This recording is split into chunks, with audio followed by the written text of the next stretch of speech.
GPN7 की exclusive report मेरा नेता मेरी सरकार में आप सभी का स्वागत है।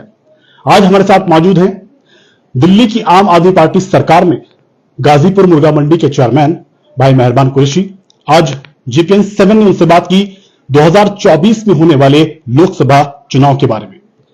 आम आदमी पार्टी पूरे देश में लोकसभा चुनाव किन मुद्दों को लेकर लड़ेगी, इस बारे में GPN7 ने बात की दिल्ली सरकार में चेयरमैन, मुर्गा मंडी समिति के चेयरमैन, मुर्गा मंडी मार्केट के चेयरमैन भाई मेहरबान कुरैशी से। आइए जानते हैं वह क्या कहते हैं।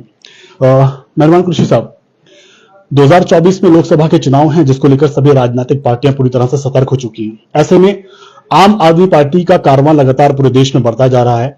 दिल्ली से शुरू हुआ, राजस्थान से अब पूरे देश में फैलता जा रहा है। अब ऐसे में 2024 में देश भर में लोकसभा के चुनाव हैं, किन मुद्दों को लेकर के आम आदमी पार्टी चुनाव मैदान में उतरेगी आपकी? आप पार्टी जो है दिल्ली के अंदर जैसे जिस तरीके से विकास का काम कर रहे हैं, जिस तरीके से मतलब बिजली 200 यूनिट फ्री कर रखी है, लेडीजों के लिए बस फ्री कर रखी है, हॉस्पिटल जगह जगह बनाए हैं, हॉस्पिटलों में काम किए हैं, इस शिक्षा के ऊपर बहुत बड़ा काम किया है। तो उस मुद्दे पे हम लोग पूरे हिंदुस्तान में चुनाव लड़ेंगे और 2024 में 15 अगस्त को लाल किले पे झंडा अपने केजरीवाल साहब लहराएंगे। ये जब से भाजपा सरकार बनी है देश में, क्या आप मानते हैं कि कहीं ना कहीं देश में सांप्रदायिकता हावी हुई है? हाँ, काफी जो है ना भेदभाव काफी बढ़ा है, जो कि नहीं बढ़ना चाहिए था। जो काम अंग्रेज नहीं कर पाए वो हमारे कल आज मुट्ठी भर लोगों ने ये काम किया है, लोगों को बांटने का काम किया कि जो नहीं करना चाहिए था। बड़ी मुश्किल से हम लोगों को आज़ादी मिली थी, लाखों लोग हमारे शहीद हुए थे, हिंदुस्तान के लोग। और शहीद होने के बाद हमारे को हिंदुस्तान की आज़ादी मिली थी, अंग्रेजों को हमने भगाया था और लाल किले पर तिरंगा झंडा लहराया था। तो तिरंगा झंडा की शान में फर्क आता है जब कोई देश में भेदभाव होता है। तो मैं तमाम देशवासियों से अपील करता हूँ कि किसी की पार्टी की, किसी की पॉलिटिक्स में ना आए और देखता कि वो भाईचारे को बरकरार रखें। जो गंगा जमुना की हजारों साल से एक परंपरा चली आ रही है, गंगा जमुना को जोड़ने की बात, उसको जोड़ने में कामयाब रहें और उसको बरकरार रखें। अपने देश को मजबूत करें, अपने शहर को मजबूत करें। देश रहेगा, शहर रहेगा तो हम रहेंगे। अगर देश में प्रॉब्लम आती है तो हमें प्रॉब्लम आएगी, शहर में प्रॉब्लम आती है तो हमें प्रॉब्लम आएगी। तो मैं सभी लोगों से हाथ जोड़ के अपील करता हूँ कि अपने भाईचारे को, गंगा जमुना की तहजीब को टूटने ना दें, इसको और मजबूत करें। आप आम आदमी पार्टी दिल्ली सरकार में दर्जा प्राप्त राज्य मंत्री हैं, गाजीपुर मुर्गा मंडी के चेयरमैन हैं। वहां के व्यापारियों की समस्याओं के निस्तारण के लिए आप क्या कर रहे हैं? गाजीपुर मंडी को पिछले मतलब जो 92 में वहां से गई थी जामा मस्जिद से, तो इन लोगों को पिछले 31 साल के अंदर पानी नहीं मिला था।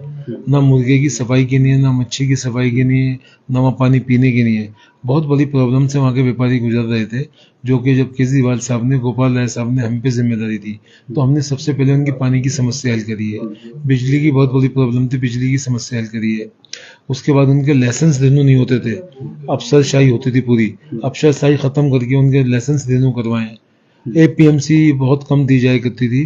कुछ लोग दूसरे व्यापारी लोग थे जो APMC बचा ले करते थे, गालियां नंबर 2 में निकले वाले करते थे। आज गालियां नंबर 1 में निकलती है। व्यापारी बड़े शान से अपने व्यापार कर रहा है, इज्जत के साथ व्यापार कर रहा है। उसको पानी की भी फैसिलिटी मिल रही है, बिजली की भी मिल रही है।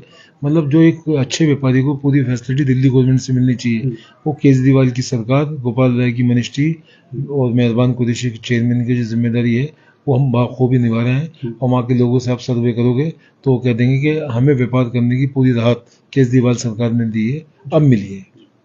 अगर बात करें 2024 में होने वाले लोकसभा चुनाव के बारे में, तो अल्पसंख्यक समाज और देश का पिछड़ा समाज एक अपनी निर्णायक भूमिका निभाता है।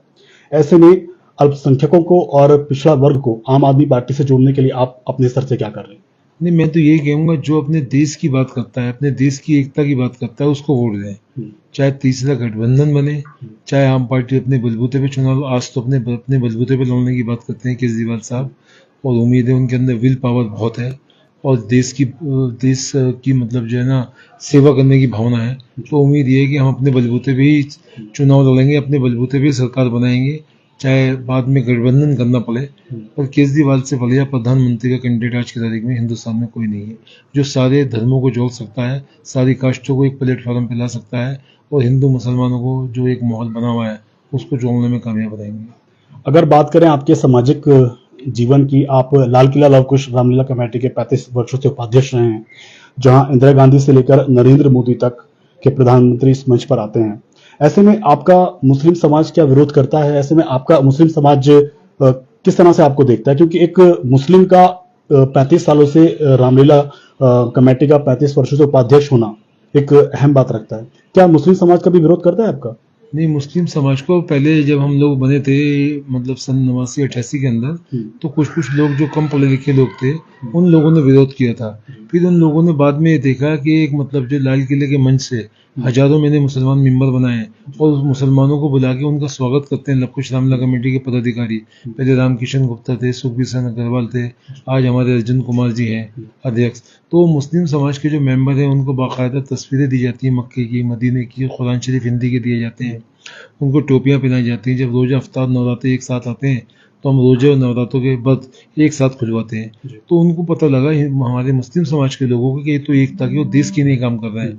तो आज की तारीख में लोग मुसलमान खुश होते हैं कि इससे हमारा भाईचारा मजबूत हुआ है, लवकुश रामलीला कमेटी में हमारे जुड़ने से, और एक भाईचारा मजबूत हुआ है, एकता हुई है, आपस में प्यार बना है। वरना पुरानी दिल्ली एक ऐसी चीज़ थी कि हमारी छोटी छोटी बातों पर, चाहे मतलब बिल्ली मारान हो, चाहे फराज खाना हो, चाहे लाल कुआं हो, चाहे ईदगाह हो, छोटी छोटी बातों पे दो लोगों ने शराब पी ली है, एक हिंदू कास्ट का एक मुस्लिम कास्ट का है, शराब पी के उनका झगड़ा हुआ है और उसको रूप हिंदू मुसलमान का दे दिया। जब से हम लोग लवकुश रामलीला कमेटी और भाईचारा समिति हमने बनाई है 1914 नवंबर से लेके आज तक 30-35 साल में कोई हिंदू मुसलमान झगड़ा हमारी पुरानी दिल्ली में नहीं हुआ। अगर बात करें, आपने भाईचारा दिल्ली समिति रजिस्टर्ड के आप अध्यक्ष रहे हैं, इसको गठित करने के पीछे क्या उद्देश्य रहा है? सिर्फ एक यही बात थी कि उस टाइम पे रथ यात्रा निकल रही थी लाल कृष्ण आडवाणी की। रथ यात्रा के दौरान में काफी झगड़े फिसाद होते थे। जिस तरफ से रथ यात्रा निकल जाया करती थी आडवाणी की, उसी समय झगड़े चालू हो जाया करते थे। तो हमने सोचा अपने देश की, अपने शहर को हम कैसे बचाएं। तो उस दौरान में हमें ये रहा कि हिंदू, मुसलमान, सिख, ईसाई, दलितों को सबकी जोड़ के हमने एक संस्था बनाई, भाईचारा समिति। उस संस्था के बैनर पे हमने काम किया। जब कोई हिंदू समाज के जुलूस निकलते हैं तो मुस्लिम समाज बाला हिंदू राव, किशनगंज, लाल कुआं, जामा मस्जिद उनका स्वागत करते हैं, फूलों से मिठाई बांटते हैं, फल बांटते हैं। और जब कोई मुस्लिम समाज का निकलता है, एक बाराफत का जुलूस निकलता है, एक मुहर्रम का निकलता है, तो हिंदू समाज के लोग उनके फूलों से, मिठाइयों से, कंठों से, शोलों से हिंदू समाज के लोग उनका इस्तकबाल करते हैं। तो उससे ये फायदा पहुंचा है कि हमारे हिंदुस्तान की राजधानी के अंदर हिंदू मुसलमान के नाम पे बात ही खत्म हो गई। आज हर आदमी भाईचारे की बात करता है, प्यार की बात करता है।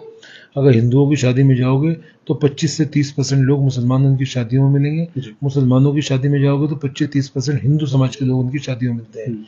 ये हमारे को लवकुश रामलीला कमेटी और भाईचारा समिति से ये बेनिफिट मिला है। अगर बात करें दलित मुस्लिम एकता मिशन ऑल इंडिया रजिस्टर्ड बनाने के पीछे क्या मकसद है आपका? दलित मुस्लिम एकता मिशन जो हम लोगों ने बनाया था, अशोक कुमार राय साहब हमारे प्रधान हैं ऑल इंडिया के, मैं उसका वाइस प्रेसिडेंट हूँ। तो हमारा यही था कि हमारे दलित समाज के लोग, मुस्लिम समाज के जो पिछड़े हुए लोग हैं, वो कम पढ़े लिखे लोग हैं, उन लोगों को उकसा दिया जाता था, मुस्लिम समाज हो चाहे वो दलित समाज हो, और उनको शराब की बोतलें दे दी, शराब पिला दी, उनके सोडे की बोतलें दे दी, तलवारें दे दी और झगड़े करवाते करते थे। जब से दलित मुस्लिम एकता मिशन रजिस्टर्ड हम लोगों ने मीटिंगें करी हैं तो दलित समाज के, मुस्लिम समाज के लोगों ने झगड़े फिसाद बिल्कुल बंद कर दिए। आज जमुना पार में बीच में झगड़े दंगे हुए, कोई दलित समाज का आदमी, कोई बैकवर्ड क्लास का मुसलमान कोई झगड़ों में शामिल नहीं था। वो बाहर के गुंडे बुलाए गए थे, बाहर के गुंडों ने झगड़े करे, पर लोकल किसी दलित ने या हिंदू ने या मुसलमान ने कोई झगड़ा नहीं करा। अगर बात करें आपके पिछले बैकग्राउंड में जाए, 40 साल तक आप कांग्रेस सरकार में रहे हैं और शीला जी की सरकार में आप हज कमेटी के सदस्य रहे हैं। आप एयरपोर्ट और तुर्कमान गेट पर स्थित हज मंजिल पर सेवा करते दिखाई दिए हैं और एनआरसी का जब मुद्दा हुआ था, जब बवाल हुआ था दिल्ली में, तो लोगों को समझाते देखे गए। ऐसे में एक अपने व्यापार को संभालना, राजनीतिक जिंदगी को संभालना और परिवार को संभालना, कैसे सामंजस्य बिठाते हैं सब में? नहीं, इसके लिए ये होता है कि आदमी को अपनी नींद को जो है ना पूरी नहीं करनी चाहिए थी। जैसे अगर देश से लगाव रखते हैं, अपने शहर से लगाव रखते हैं, तो नींद 2-3 घंटे की हम लोग पूरी करते थे। सुबह जल्दी उठते थे, पहले अपने घर परिवार को देखा, बच्चों को स्कूल भेजा, उसके बाद में अपने सोशल काम में लग जाया करते थे। उसमें अपना काम धंधा भी करते थे, बच्चों को पालना होता था, बाकी मतलब थोड़ा थोड़ा टाइम निकालते थे, नींद कम लेते थे, काम ज़्यादा करते थे। तो इसलिए हम थोड़ा सा अपने मकसद में कामयाब हो गए, अपने देश को जोड़ने में, अपने शहर को मजबूत करने में। ये रहा इसके। ये थे दिल्ली आम आदमी पार्टी के दर्जा प्राप्त राज्य मंत्री, गाजीपुर मुर्गा मंडी समिति के, गाजीपुर मुर्गा मंडी के चेयरमैन भाई मेहरबान कुरैशी, जो कि दावा कर रहे हैं कि 2024 में होने वाले लोकसभा चुनाव आम आदमी पार्टी जनहित के मुद्दों पर लड़ेगी और जनता के उत्थान के लिए आम आदमी पार्टी लगातार कार्य करती रहेगी। वीडियो जर्नलिस्ट नूर मोहम्मद के साथ आशुकीन कुरैशी, JPN 7।